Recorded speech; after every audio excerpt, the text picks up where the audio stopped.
Alors voilà, on est sur le site de la future ZAC du Brochet. Là, c'est l'emplacement prévu pour le Hyper-U. Donc il faut imaginer donc ici l'hypermarché avec un parking immense qui va jusqu'à la route, avec de chaque côté un certain nombre d'enseignes, les mêmes enseignes que ce qu'on retrouve sur toutes les zones commerciales.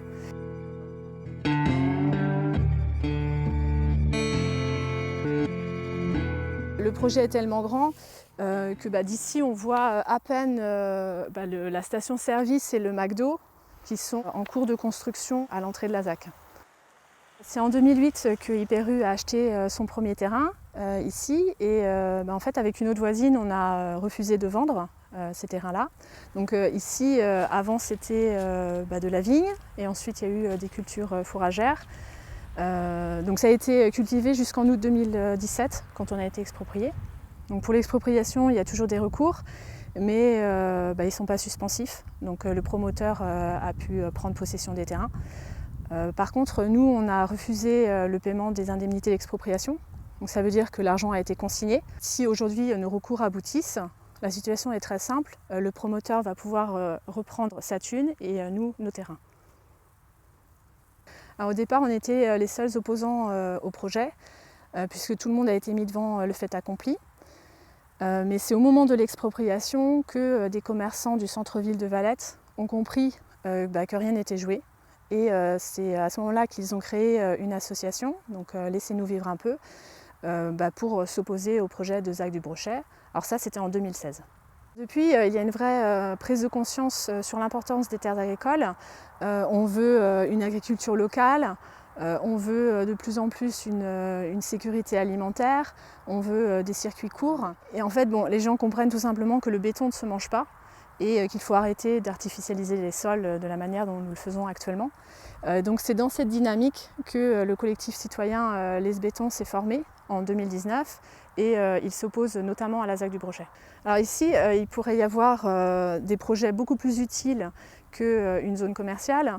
On pourrait parler de régie alimentaire pour alimenter les maisons de retraite, des cantines scolaires. On pourrait faire des jardins partagés, des jardins du cœur, donc avec un vrai rôle social. Et en fait, ce qu'il faut voir, c'est que sur 17 hectares, il y aurait de la place pour plusieurs projets, en permaculture par exemple. Donc nous, on continue de se défendre contre cette ZAC du Brochet, dans l'espoir de voir d'autres projets s'installer, des projets agricoles qui soient beaucoup plus porteurs d'avenir qu'une zone commerciale qui est aujourd'hui un modèle complètement dépassé.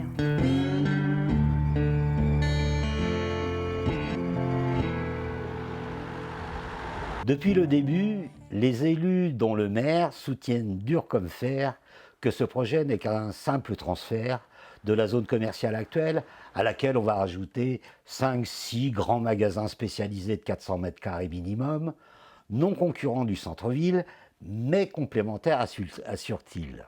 C'est ce que prétend également l'Hyper-U. La question, pourquoi tripler la surface et passer de 6 hectares à 17 hectares pour un simple déplacement?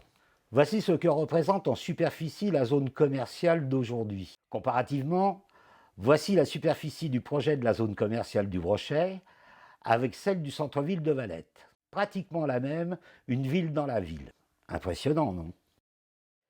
Par contre, le discours des promoteurs et d'Hyper-U change radicalement quand il s'agit de vendre leur projet. Il suffit de regarder le plan et les maquettes de présentation de leurs partenaires, les Arches Métropoles, qui a pour mission la commercialisation pour comprendre que l'objectif n'est pas du tout en rapport avec ce qu'on voudrait bien nous faire avaler. Je vous présente le Rotel Park, depuis peu l'éco-parc, vert oblige, de Nantes-Valette avec ses 17 hectares 5, la superficie de 20 à 25 terrains de foot.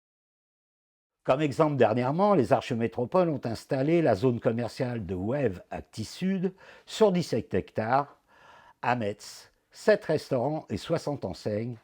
Voilà ce que les partenaires de l'Hyper-U savent faire sur 17 hectares. Les élus et promoteurs citent souvent comme référence de comparaison et de réussite la zone commerciale de la Colleraie à Savenay. Voici le tableau des enseignes de cette zone, 50 enseignes, 5 enseignes de restaurants rapides. Partout du bardage, les mêmes enseignes et les fameux espaces verts, pas vraiment l'endroit idéal pour se promener et s'oxygéner. Ces grandes zones commerciales appauvrissent la région car la plupart des grands magasins qui s'installent sont des multinationales dont les recettes sont transférées vers leur maison mère, les flux disparaissent de la région et l'argent qui ne circule plus est définitivement perdu. Au contraire, ce qui fait la prospérité d'une commune, vous m'achetez une paire de chaussures, par exemple, je prends ma viande chez le boucher, qui passe chez le garagiste, qui prend rendez-vous chez le kiné. C'est l'argent qui circule au cœur de la région pour la région.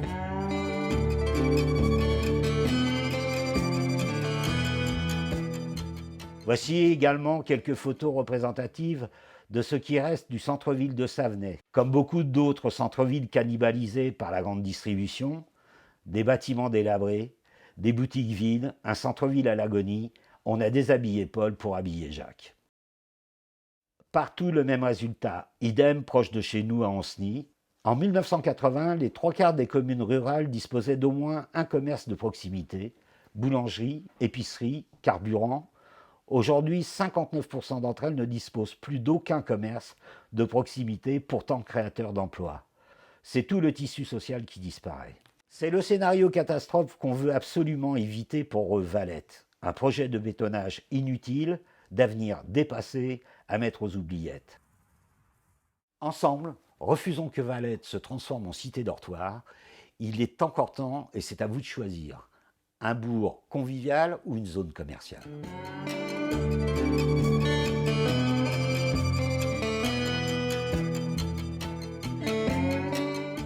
Alors du coup, nous, on a créé le collectif Laisse Béton pour permettre à tout un chacun de pouvoir s'impliquer dans ce projet, parce qu'on estime que c'est vraiment quelque chose qui bouleverse le cadre de vie des habitants du vignoble. On voulait surtout ne pas s'enfermer dans un débat purement technique ou logistique sur d'éventuels problèmes de saturation de la zone actuelle ou des difficultés d'accessibilité.